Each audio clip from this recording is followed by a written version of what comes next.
మీకు వార్తలు రాయడం విశ్లేషణ చేయడం వచ్చా? అన్యాయాన్ని ప్రశ్నించడం తెలుసా? ఇంకెందుకు ఆలస్యం? క్యూ న్యూస్ మిమ్మల్ని ఆహ్వానిస్తుంది. క్యూ న్యూస్లో పనిచేయటకు అనుభవం గల కంటెంట్ రైటర్స్ కావాలను. సంప్రదించవలసిన నెంబర్లు 8688926084. ప్రభుత్వాలకు పోయేది ఏం లేదు. మళ్ళోసారి ఏది పోస్ట్ పోన్ చేసినా 10 ఏళ్ళు మనము అంతకుముందు కొట్లాడింది తెలంగాణ కోసం, ఉద్యోగాల కోసమే. తెలంగాణ వచ్చినాక ఉద్యోగాలు భర్తీ చేయట్లేదని కొట్లాడింది మనమే. ఇవాళ ప్రభుత్వం ఒక క్యాలెండర్ డేట్స్ ప్రకారం గ్రూప్ 1 కానీ, డిఎస్సి కానీ, గ్రూప్ 2 కానీ, గ్రూప్ 3 కానీ పక్కడబందిగా ఒకదానికొకటి ఇబ్బంది జరగకుండా ఒక ప్రణాళికబద్ధంగా పరీక్షలు నిర్వహిస్తుంటే ఇప్పుడు ఆశ్చర్యకరంగా పరీక్షలు వాయిదా వేయండి అని కొట్లాడుతున్నారు.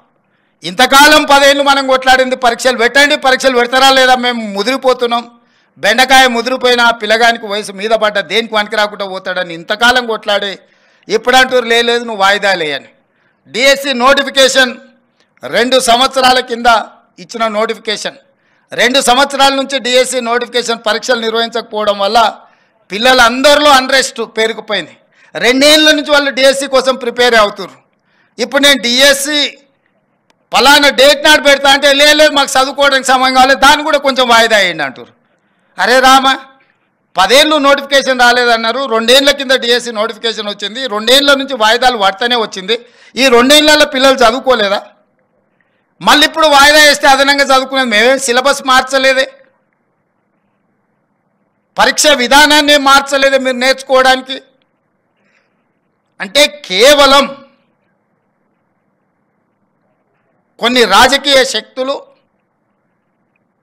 కొన్ని కోచింగ్ సెంటర్ల యజమానులు ఆన్ టైంలో పరీక్షలు అయిపోతే నష్టం జరిగేది రాజకీయ నిరుద్యోగులకు, ఎస్టాబ్లిష్ చేసుకున్న కోచింగ్ సెంటర్లకు. ఎందుకంటే ఏ పరీక్షలు ఆ పరీక్షలు అయిపోతే పిల్లలు ఈ ఉద్యోగం రాకపోతే వాడు ఇంకో దానికి వెళ్ళిపోతాడు ఆటోమేటిక్గా. ఊర్లో పోయి వ్యవసాయం చేసుకుంటాడు, ఇతర ఉద్యోగాలకు పోవాలనుకున్న వాళ్ళు ఇతర ఉద్యోగాలకు పోతారు. డిఎస్సి రాస్తే ఒకవేళ గవర్నమెంట్ టీచర్ ఉద్యోగం రాకపోతే ప్రైవేట్ స్కూల్లోనైనా జాయిన్ అవుతాడు. ఇతర బాధ్యతలు, ఇతర ఉద్యోగ ఉపాధి అవకాశాలు చూసుకుంటే నష్టపోయేది ఎవరయ్యా అంటే ఈ లక్షలాది మంది నిరుద్యోగుల ప్రాతిపదికన కోచింగ్ సెంటర్లు పెట్టుకున్న వాళ్ళకి నష్టం. కోచింగ్ సెంటర్ యజమాని ఆమరణ నిరాహార దీక్ష చేస్తా అంటారు పరీక్షలు వాయిదా వేయమని. నేను అడిగిన ఆయన హాల్ టికెట్ ఏముందో తీయరా, దేనికి రాసిండో పాపం మాట్లాడదామని. లేదు సార్, ఆయన కోచింగ్ సెంటర్ ఉంది, ఆయనకు 2 నెలలు పోస్ట్ పోన్ చేస్తే డిఎస్సి 100 కోట్లు లాభం వస్తుందంట, 2 నెలలు ఆయనకు 100 కోట్ల ఆదాయాన్ని మీరు దెబ్బతీసారట అని ఒక్క ఆయన గురించే చెప్పారు. ఇంకొక ఆయన దీక్ష కూర్చున్నాడు. ఏందే ఆయన మన పార్టీలో ఉండే మనటి వరకు ఆయనేం పరీక్షలు రాస్తున్నాయనంటే నువ్వు పార్టీలో ఏం ఉద్యోగం ఇవ్వలేదంటే సార్ ఇప్పుడు నిన్ను గిల్లడమే ఆయన పైన అంటే అందుకే ఆయన దీక్ష కూర్చున్నాడు సార్ అన్నాడు. ఇంకో పిల్లగాడు కూర్చున్నాడు, గాంధీ హాస్పిటల్లో చేరాడు. అరే పాపం నాకు తెలిసినోడు ఆ పిల్లగానికి ఏమన్నా కానీ ఏం పరీక్ష రాస్తుండే, అవసరం అయితే స్పెషల్ కోచింగ్ అని ఇప్పిద్దామంటే ఆయన ఏం పరీక్ష రాస్తున్నాడు సార్, ఆయనకు లీడర్ చెప్పినట్టు నువ్వు చేస్తే బాగా పేరు వస్తుంది, నీకు నేను చూసుకుంటా పో అని.